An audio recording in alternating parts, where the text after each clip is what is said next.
people of the internet. It's 2:45 and I can't sleep, so I thought I might do some more packing. As you know, I cleared the stuff off my fridge, which was also my dressing table. Took all my pictures off the walls, all my old photos, and I thought I might go through some books. There's this basket of books here, and most of them are going to go home, not to the new flat, because I'm rushing myself to books that I either really want to read, or, well, yeah, that's it really.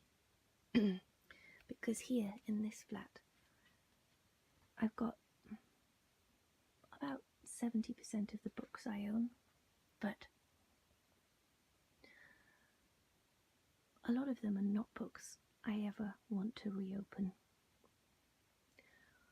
or will probably not reopen, except if I have to write an article and I have to look at something in them. But I probably won't most of the time anymore, because I don't want to write anymore, not even articles. So I thought I would use this basket to put the books in that I'm going to take to the new flat, and this will be a good way to limit things. I can only take what I can fit in this basket. So William Blake will be going home. Jean Genet, The Thief's Journal. I actually wanted to read this. I've only read about a page of it, so that might stay. Lost for Words. I've only just bought this, and apparently it kind of parodies literary prize givings, which is just up my street. So, and also I really rate Edward St. Alban. Just finished reading that, so I don't want that. Oh yes, I ordered this from Amazon. I heard very good things about it, so that will come to the new flat. The Brontes, Tales of Glasstown, Angria and Gondel. I bought this and read some of it when I was writer-in-residence at the Bronte Parsonage in Haworth, so I won't need that again. Robert Graves' I, Claudius.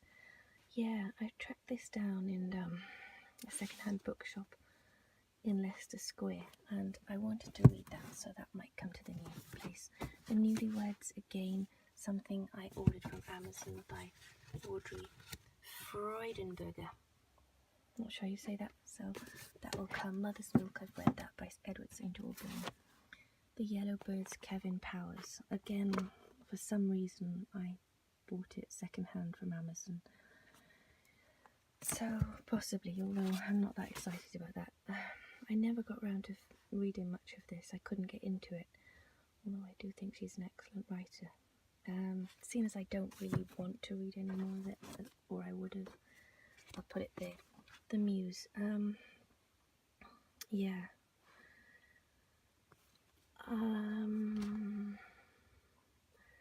I read about a third of it, but I probably won't get round to finishing it. Letting Go, The Pathway of Surrender. Oh, have I? I've got lots of these kind of self-help books, sometimes spiritual books. Some are better than others. Do I want it? I'll take it. The Dissident, another Nell Freudenberger. Okay. The Journey. No. Oh, well. Oh, maybe. Isn't that a terrible cover, though? No one does them. People do themselves a disservice if they have a cover like that. Although, I know that often authors don't have a choice of covers. That's the awful thing. So, Satan Tango, or is that how you pronounce that? By Krasznahorki. Yeah, I really wanted to read that, and I started it, and it seemed very, very powerful. The Art of Effortless Living, read that. Asterix, read that. I love Asterix, by the way. Lucky Girls, another Nell blinking Freudenberger, and I don't even know if she's any good yet. Penelope Fitzgerald, The Blue Flower, a friend recommended that. Murphy, oh gosh. I could tell I was in the presence of greatness when I read this, but I didn't understand a lot of it, partly because I didn't study logic at university and there's lots of references to, I think it's logic that I didn't understand, but I want to get back to it now. This is a fascinating book about kind of meditation, Jack Schwartz, voluntary controls, and about consciousness, so I might keep that. Again, another awful cover. Laurie Moore, yeah, read that. And oh, there's a handy converter plug.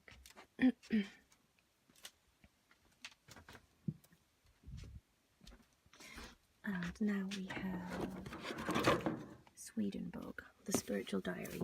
Oh dear, my neighbour will hate me. I've just dropped a book on the floor. Oh gosh. The Spiritual Diary. Do you know what? This is terrible, but I bought this because I thought it was such a lovely looking book. There's a shop in Bloomsbury, or there was anyway, devoted to Emanuel Swedenborg. And I just saw this book in here and I loved the shape of it. I liked the way it was square, and I liked the birds on the cover. And I have read bits of it, but I can't really get into it. It's very dense, very personal. He's got his own kind of mythology, so no, that is not coming. So I'm going to put this basket on the floor and put the books I'm going to take in it. But it's filling up rather quickly. In fact, fatally quickly. And mostly with Nell Blinken Freudenberger, who I don't even know if I like yet because I've not read anything by her. Okay, well, still a little bit of space.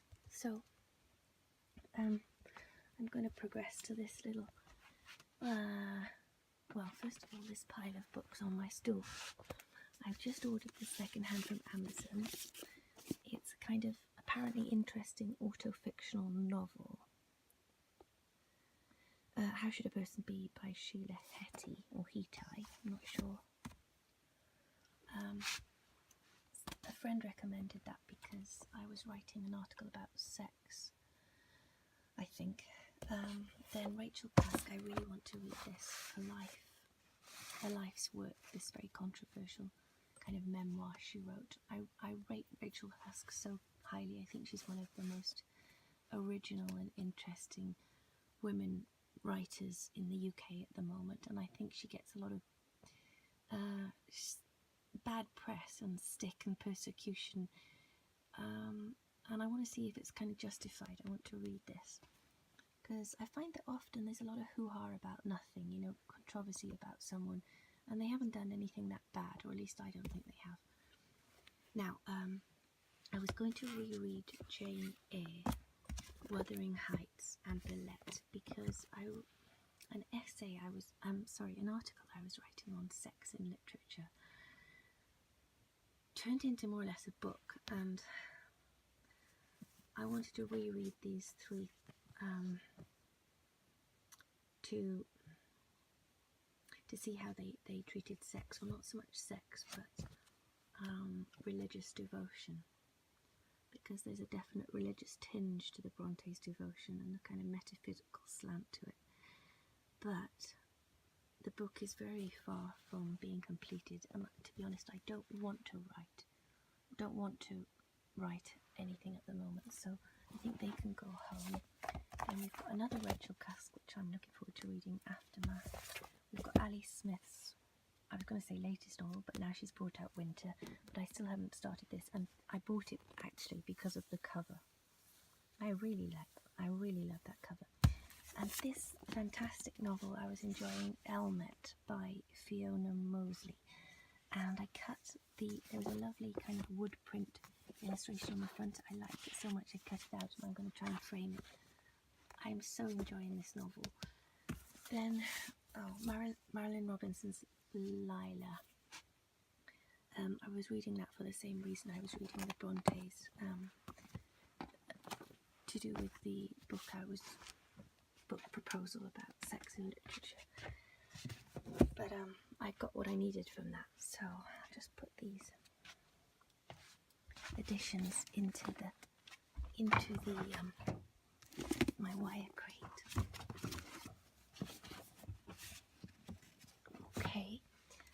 Wind in the Willows can definitely go home, beautiful as it is. And now, just take my laptop off the stool and move the stool down here. Try and be quiet so I don't annoy John, my neighbour. And now we come to, oh, hang on, I'll have a drink.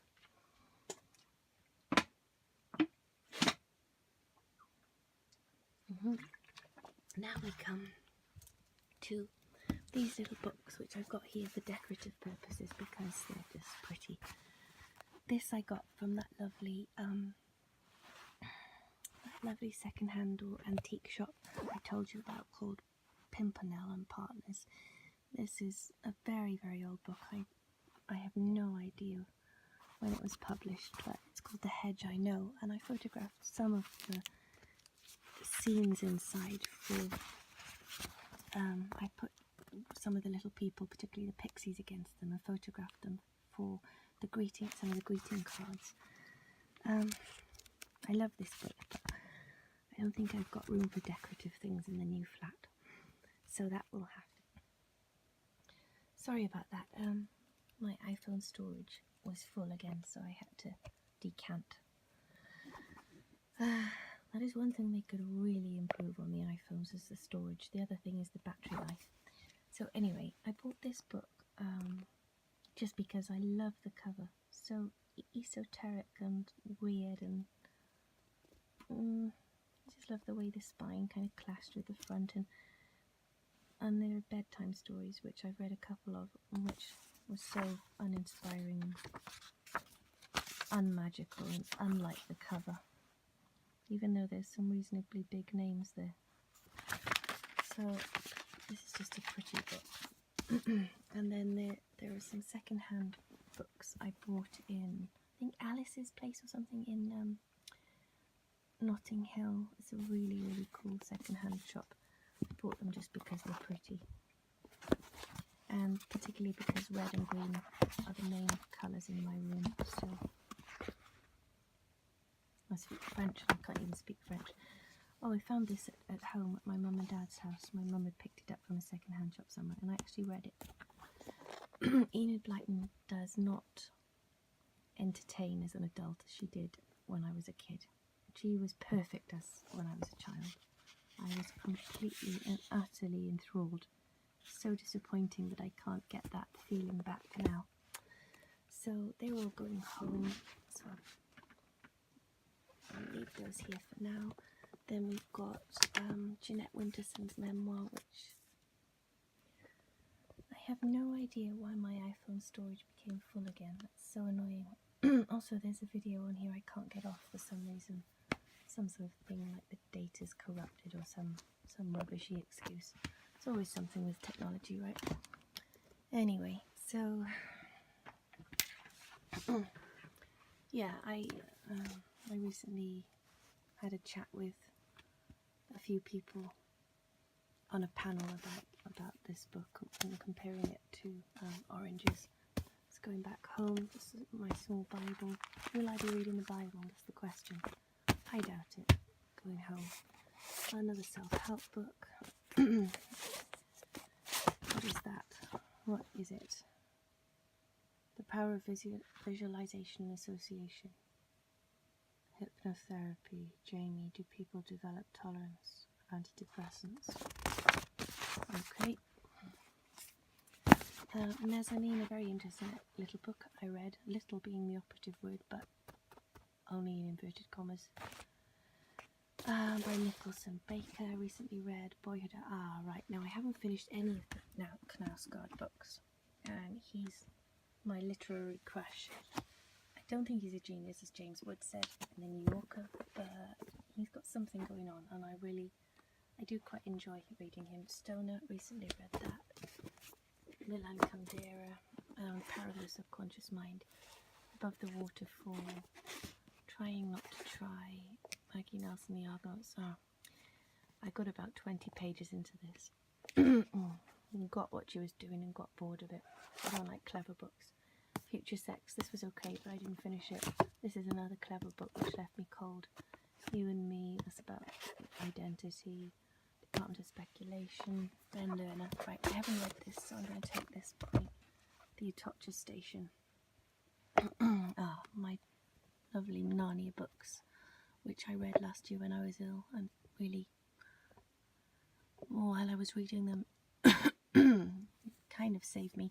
Tom's Midnight Garden, more Narnia books, Bartleby the Scrivener, another sort of spiritual, new agey book. Now, Knausgård. Do I want the Knausgård though? Do I want the Knausgård? A Little Life. Well, I got about halfway through that, and I was impressed. But do I want to read any more? Probably not. Swedenborg again. No. Another self-help book. 20 grand. Yeah, this was quite an interesting young writer. Young, I mean, I don't know. When she wrote it, I think she was quite young. So I'll carry on with that. Oh, this is a very dilapidated little ATP penguin. I'll probably find it a bit boring. Right, The Little Prince. How I loved that book when I read it quite recently. The Incarnations. Excellent novel by my friend Susan Barker. Ballet Shoes. I love that book. Another Narnia book. I just love Ballet Shoes, I think, because I read it when I was about 9 or 10. No, 10 or 11. Jean Rhys, Good Morning Midnight. I started reading that and got bored. Shall I continue? Marcel Proust. Another thing I started. And I think I could see the genius of this from the first sentence. The first sentence resonated so much with me. I thought it was just just brilliant, the first sentence. Do I want to carry on reading it? I probably won't. Will I read that if I was bored? No, I probably won't. I just recently read that for the article on sex I wrote, Emma. I'm bored by Austen, to be honest with you. The Witchfinder's Sister. That was written by a colleague when I was at Manchester University. It was her debut novel. It was pretty good, but I'm just not really into thrillers and mystery books and stuff. In the Days of Rain. Oh, that was that thing I had to review for The Guardian. What's that? Oh, Women Who Run with Wolves. What an irritating book, full of sentiment, but no actual practical advice on how to put what she's talking about into practice. Just lots of pretty sounding sentences. Pond. This was a very, very unique debut. Now, I started reading this and didn't finish it, so I'm going to carry on the Flame Alphabet. Don't know what that bit of paper is, but I better take it, or I should just try and see what it's saying. Wool, white bell-tongued bull, cool singing sea. Is this from Pond? I have a feeling these are notes I made when I was reading Pond, Heart-Shaped Hills. Yes.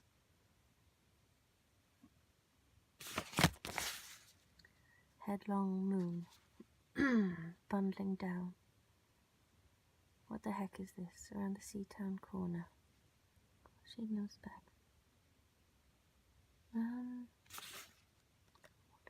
Gumping ghosts. The ice cake loomed like a marble grave. Swatch town, a robin all but of one of his fires out. The religious snow. I have no idea what this is. These are obviously quotations from a book, but I don't know where they're from, so I'll leave it at home. Another Ben Marcus, Leaving the Sea Stories. Seeing as I haven't read it, Gnostic Gospels. I never got around to reading that. Wind, Sand and Stars. My mum read that and said it was exquisitely written and very thought-provoking. Yeah, I started reading that but got a bit bored. That's a theory. Someone bought me that, but How to Live. I don't think anyone could teach me tell me how to live. The Guest Cat. I started it and got bored. Agnes Grey by Anne Bronte. That was when I was writing residence. I Am That. Oh right, another Knausgård. Do I really want all these Knausgårds? They're bloody big, heavy books as well. Right. So I've got another pile. I'm going to leave the Knausgårds out because I'm not sure at all whether to take him on board. Because if I take one, I have to take them all. I don't know if any of you know, but he's not something to be taken lightly in any sense of the word. So I'm going to put all these other books back in here for now because I don't have anywhere to store them. And maybe I can even transport them all to Wales, sort of in this little crate.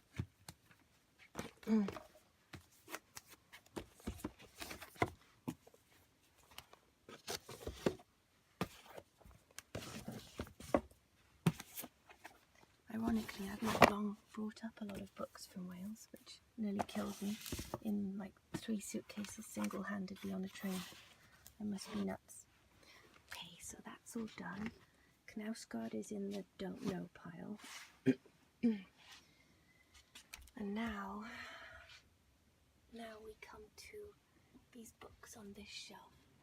I'm going to unpin my greeting cards, which are strung up like washing on a line, just so that I could look at them, because what happened was I spent about 2 years developing these greeting cards and designing them, photographing, designing and printing them, and no card reps liked them.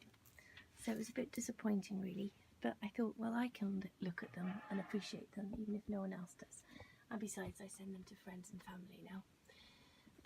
Okay, so let's have a look up here. This shelf I've only just had recently put up as well to carry all these new books, and ironically now I'm going to be leaving.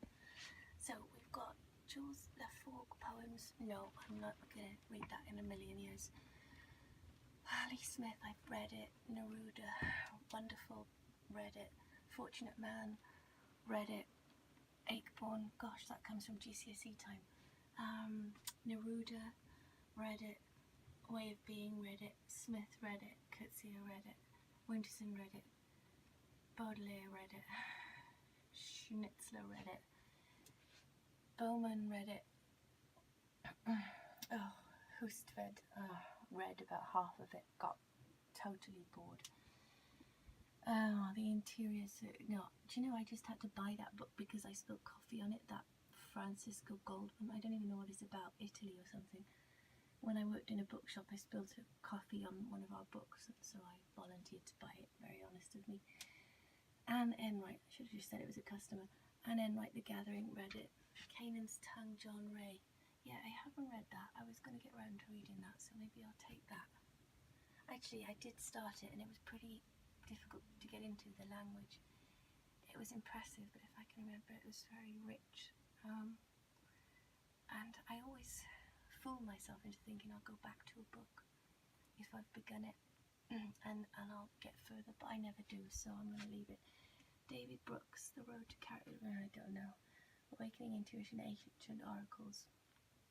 Yeah, Neruda, Redbone, Linda Knausgård, read it. I really didn't rate that. R.S. Thomas, read it, loved it. Colour Purple is that spine turned away from it, well, the spine's fallen off. That was from GCSE times. How to Think More About Sex, Botton, read it. Herman Hesse, Siddhartha. Now, I might have a go at reading that again. Oh, and Emily Dickinson, possibly my favourite poet ever. Oh, should I take the complete poems? No, because I probably won't be reading any poetry in the future. But Emily Dickinson is undoubtedly a genius. Ian Fleming, Casino Royale.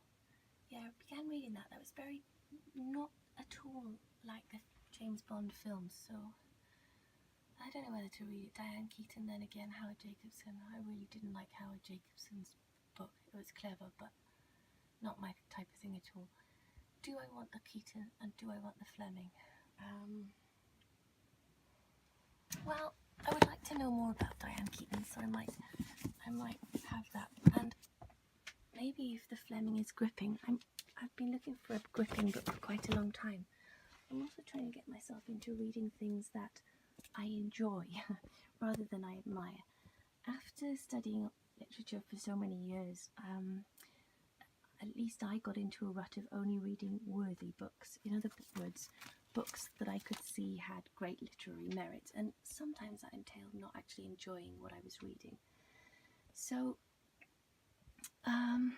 now I'm determined to read for pleasure or interest alone, at least for a few years, and give my mind a break. Now this is really difficult because, or maybe not actually, this shelf is filled with two types of my favourite book. I've divided them into narrator,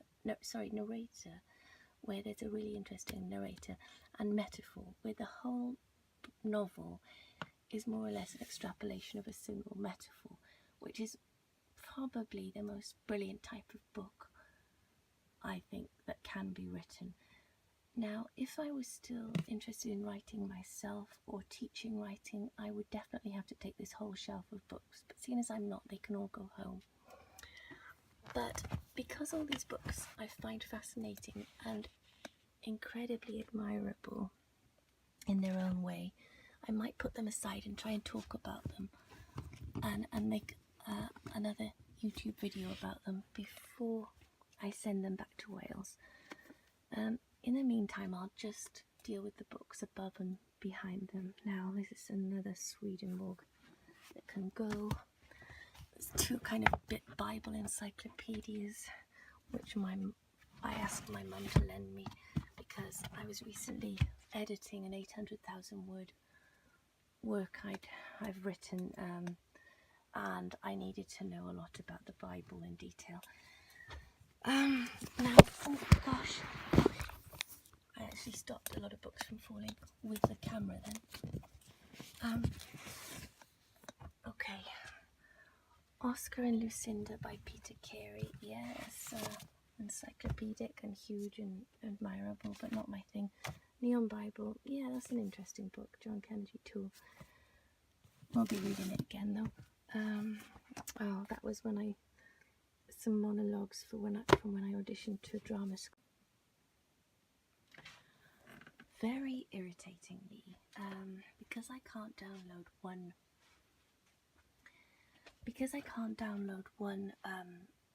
video on this iPhone, which is taking up loads of space. It keeps saying that the storage is full, and so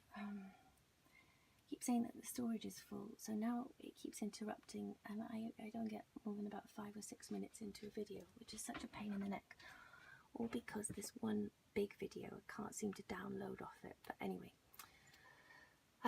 let's see how far we get. So yes, so these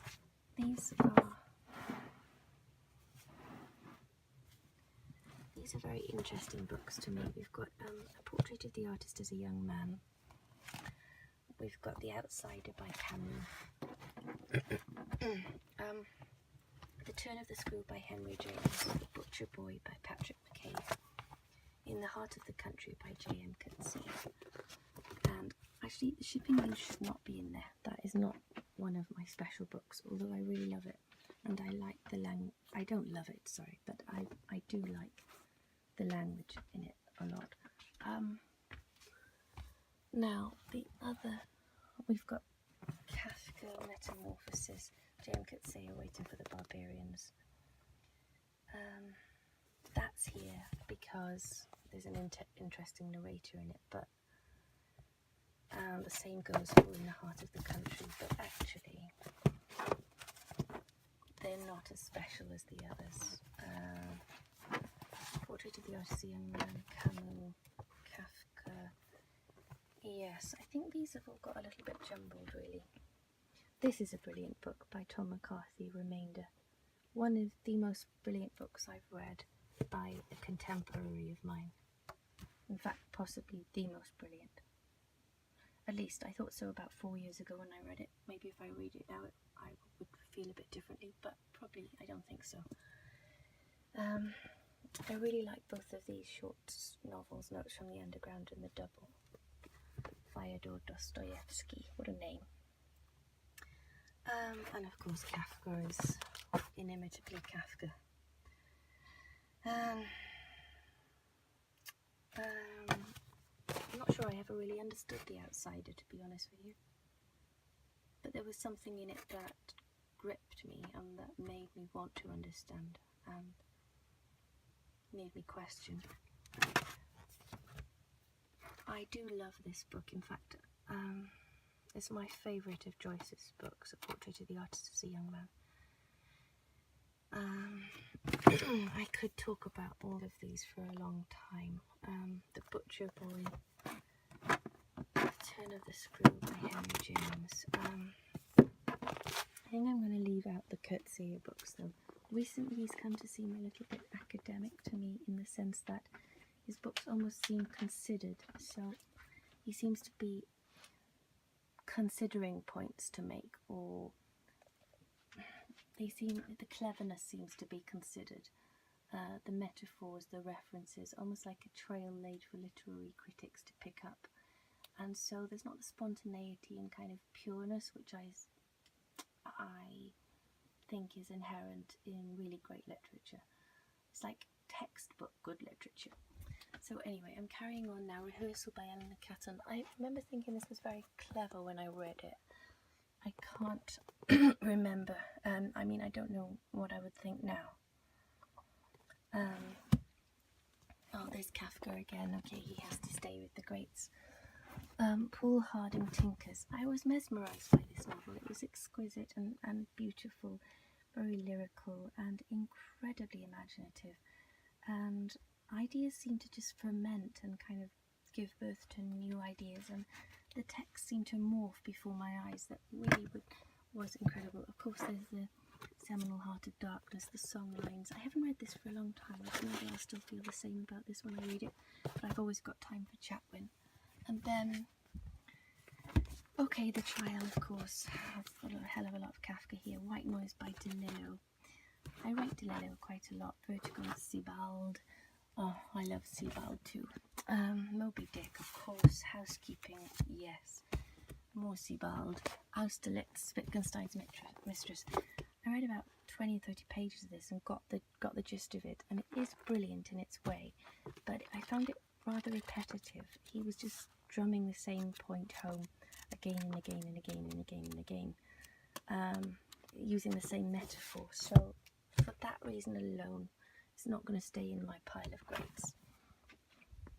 And having said that, the pile of greats is not coming with me to the new flat, so I don't even know why I'm singling them out. But I'm going to, I think I will put them in their own box to take back to Wales, so that in the future, if I need to draw upon great literature, I will know that that all my favourite books are together. And you may perhaps wonder why I've got The Butcher Boy in there. It's simply because when I read it when I was about 22, it had such an emotional effect on me. I could hardly read it, but I guess that is not, I wouldn't say that's a very strong criteria for a piece of literature. And I may, of course, revise my opinion of all of these books, because our own opinions change constantly. We grow constantly, and we feel differently about things all the time. So anyway, those were a few of my great books a little while ago. My other great books were, or are, up here in other little headings I put up there. So the heading novella, I don't know if you can see that little heading. Got my squirrel back up here. Novella. These are my favourite novellas. Then moving along, we've got perfect novels. A lot of these novels slanted here, and this pile of novels here I consider to be pretty much perfect works of fiction. And you see, Kurt Sayer has made it into this lot. Then we've got autofiction. Very, very interesting, kind of burgeoning genre at the moment. And I've got some of my favourite examples there. Two of Rachel Cusk, as you can see. And and then this is autofiction as well. No, is it? Yeah. Well, Ulysses should be in there anyway. And actually Stern, down there, The Life and Times of Tristram Shandy. Oh, form, sorry, that's a new category, I see. Novels which are very original and experiment with form. So we've got Tristram Shandy, which should be much more known than it is. It's like it heralds Ulysses, and yet hardly anyone, well, lay people know about it. Then we've got James Joyce, Mallarmé, that should not be there because this is novels, and the Lawrence Durrell Alexandria Quartet. So in autofiction we've got Tukas, we've got Summertime by J.M. Coetzee, we've got Tolstoy, The Death of... I'm not sure why that's there. Is that autobiographical? We've got Portrait of the Artist as a Young Man again. We've got Gilead by Marilyn Robinson. Oh, I see. I think these are perfect novels. I'm sorry. So the perfect novel pile has followed over, has swum over here. And the top book is The Grapes of Wrath, which staggered me when I read it. Pretty much every way, actually. And I've never read an ending that surpassed that in any novel at all. At least a certain type of ending. Gilead, which just it was a revelation reading that book. And then we've got the pretty much perfect Line of Beauty by Alan Hollinghurst. The Remains of the Day, which is a dream of a novel. We've got The Life and Times of Michael Kay, which is a tour de force, I think. We've got Disgrace, which is understatement, a masterclass in understatement. We've got Cormac McCarthy, Blood Meridian, which I caution anyone to attempt reading because harrowing is not the word, and the language. I think McCarthy is a genius, and I cannot think of another living writer whose language stills me and stuns me as Cormac McCarthy does. Not even Robinson, and I'm in love with Marilyn Robinson. Cormac McCarthy writes like a god. It's like reading the Bible when I read him. Lolita by Nabokov, who is another type of god. Got The English Patient, and then To the Lighthouse by Virginia Woolf. Actually, I think Mrs. Dalloway, the second book standing up there to the left, is better than To the Lighthouse. We've got A Handful of Dust, William Golding, Lord of the Flies, and Lawrence the Rainbow. All of these I consider perfect novels. And then novellas. My favourite novellas are Wild Sargasso Sea, Utz by Bruce Chatwin, An Imaginary Life, a wonderful but criminally underknown novella by an Australian writer, I think, David Malouf. We've got Train Dreams by Dennis Johnson. I've only recently discovered Dennis Johnson. We've got Joyce Dubliners, which is actually not a novella, it's a collection of short stories, and the novella of the best novella, possibly the best novel, hell, ever written, I think, The Old Man and the Sea by Hemingway. Now, all of these I revere in different ways, these authors, but as I said, I don't want to write anymore. I don't want to teach. I don't even want to think about words for a long time. So these are all going to go back to Wales. As for this shelf full, what have we got? Annie Proulx. She's a master of the short story as well. There's some brilliant examples of how to write short stories in that collection. Close Range. I never read The Invisible Man. Maybe I should take that. Yeah, okay. I never got around to reading that. We've got Jude the Obscure, Underworld, Red Pure, Kitteridge, Red, Jacob's Room, Red, Caesar, Among Women Only. I tried to read but couldn't get into it. Updike, Rabbit is Rich. I tried to read, couldn't get into it. Jesus' Son. Yes, I read that. Now that actually should be possibly in my pile of greats. That is another type of, well, it really is hallucinatory reading. Hawthorne, House of the Seven Gables. I have a feeling I'd find it boring. I can't get into Updike, The Divine Comedy. Should I try and read The Divine Comedy? Proust again. The Book of Sand. I've tried to read Borges, and I get him, but I don't enjoy him. The Confederacy of Dunces started, couldn't finish it. Wool Gathering was bored, couldn't finish it. Catherine Mastered, I read that for my article on sex, didn't enjoy it at all, though there were some good points in it. Graham Greene, The Heart of the Matter, haven't read it. Art of Thinking, clearly not going to. Death in Venice, oh, Thomas Mann, he should be in with my greats. Why isn't he? Okay, Death in Venice should be up there. It actually possibly surpasses Old Man in the Sea. Death in Venice and Other Stories, Thomas Mann.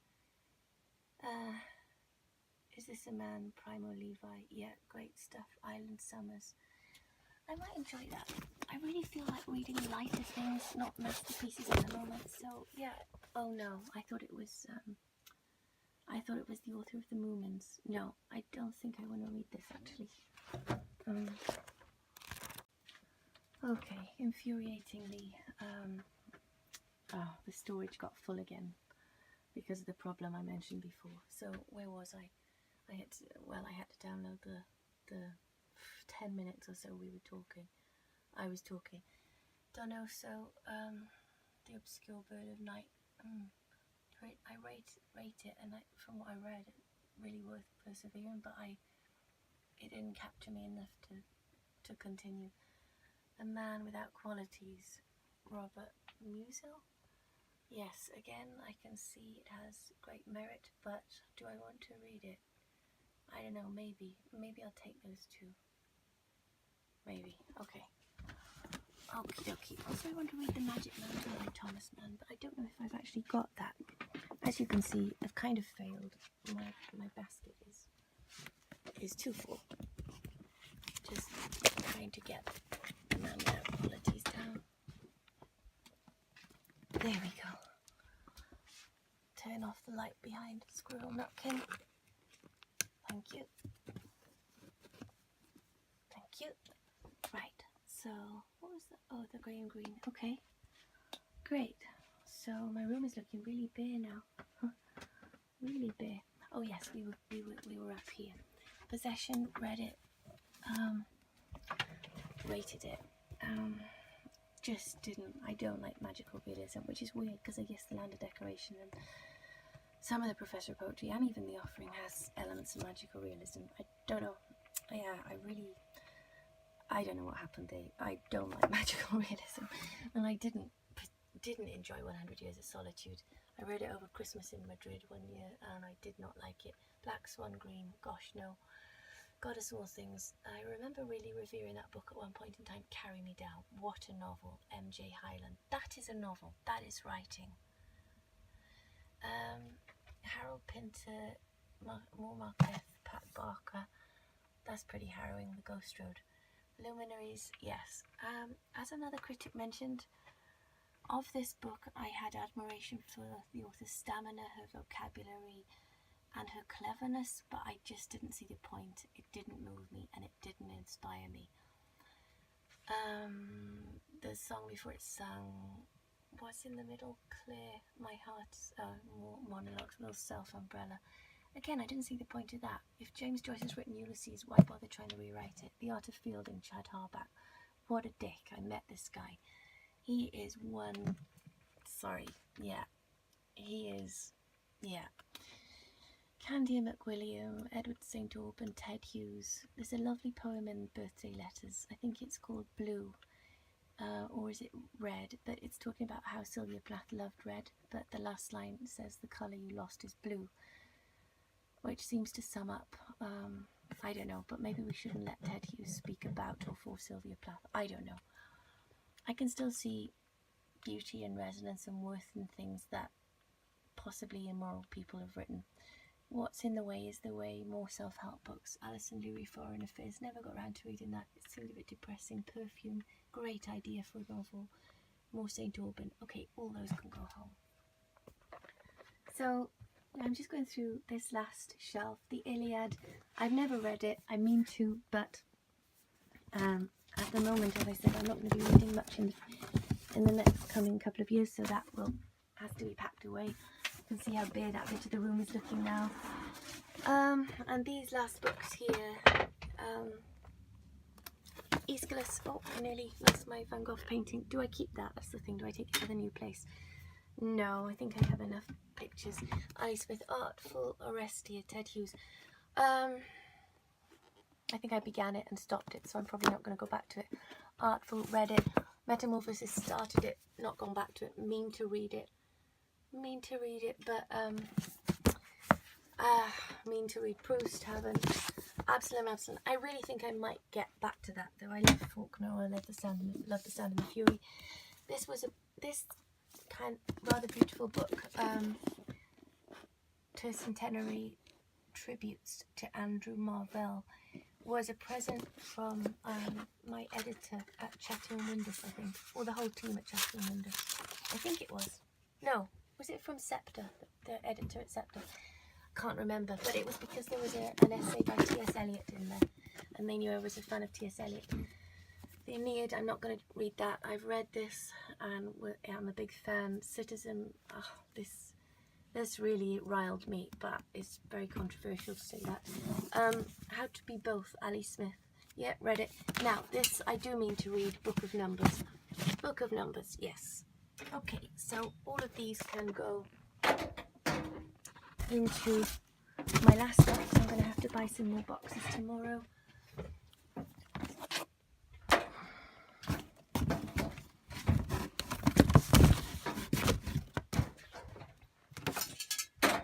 Three, 6, 9, the goose drank wine. I got that clapping song in my head today. I've tried to do a guitar version, but I can't work out the guitar part. It's not really a melody. I mugged your tobacco on the streetcar line, the line broke.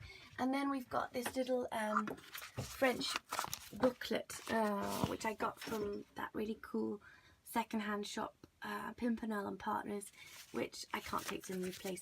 And an old-fashioned guide of Oxford, which again I can't take to the new place. You can't take everything. So these are going in here. And now I have this box of, gosh, what is that? That's paper and clear plastic wrap. And I think this is a book of kind of like a diary or journal. This is health stuff. Will I ever use this? Possibly. It's like diet and exercise stuff. I probably will never use it. If I don't use it, I'm going to chuck it out in a couple of months. These are, the rest of this whole crate is greeting cards. I spent about 2 years trying to make a business out of greeting cards, which I'll talk about in another video, featuring the little people. La la la la la la la la la la la la la la la la. I don't know whether to get these in London to try and sell them in shops. They were all the envelopes I bought and all the plastic bags. I really don't know what to do with that. Do I keep it here and try and make a business of this again, even though it gave me such a headache? And literally the business side of it was, I talked to a woman who was very successful, oh dear, and actually made some sort of living from greeting cards. Sorry about the awful camera work in this video. And she said that she only made a living after about 4 or 5 years plugging away at it, and it was like a full-time job, and most of it was just doing admin. And I just don't want that for my life. I want music. So what do? I think they probably have to go back to Wales. I'm trying to not pursue things that make me have a headache or make me shut down and make me feel tired just to think about them. I mean, that's obviously your body saying it doesn't want to do that, surely. But I'm particularly bad at listening to what my body wants to do, hence why I got ill. This is what is that? Oh my goodness, that is tons of medical research. Right. Well, that can go home to Wales. It's too miserable to even be reminded of that. This is certificates. Yeah, my degree certificates. I don't know what that is.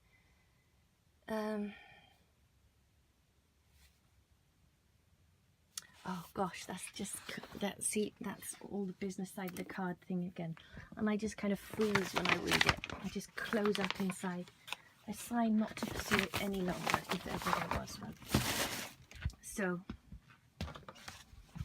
degrees in here, this box of odds and ends. some other books which I can possibly fit in here. I'll have to get these rolls of things out.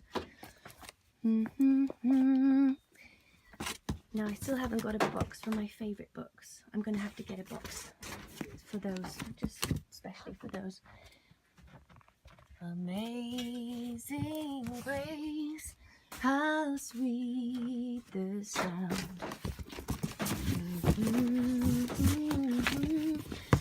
Like me, I once was lost, but now I'm found.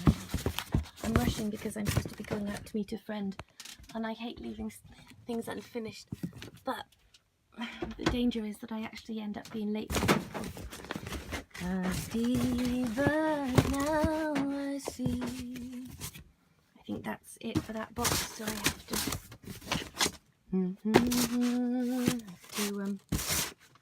tape that. So that shelf's pretty empty now. Deedly-dee, I'll go through that box up the top, which is full of my children's stories things, and I'll go through the greeting card project in 2 separate videos. And I've just seen those books I haven't packed away. Well, I'll catch up with you again another time.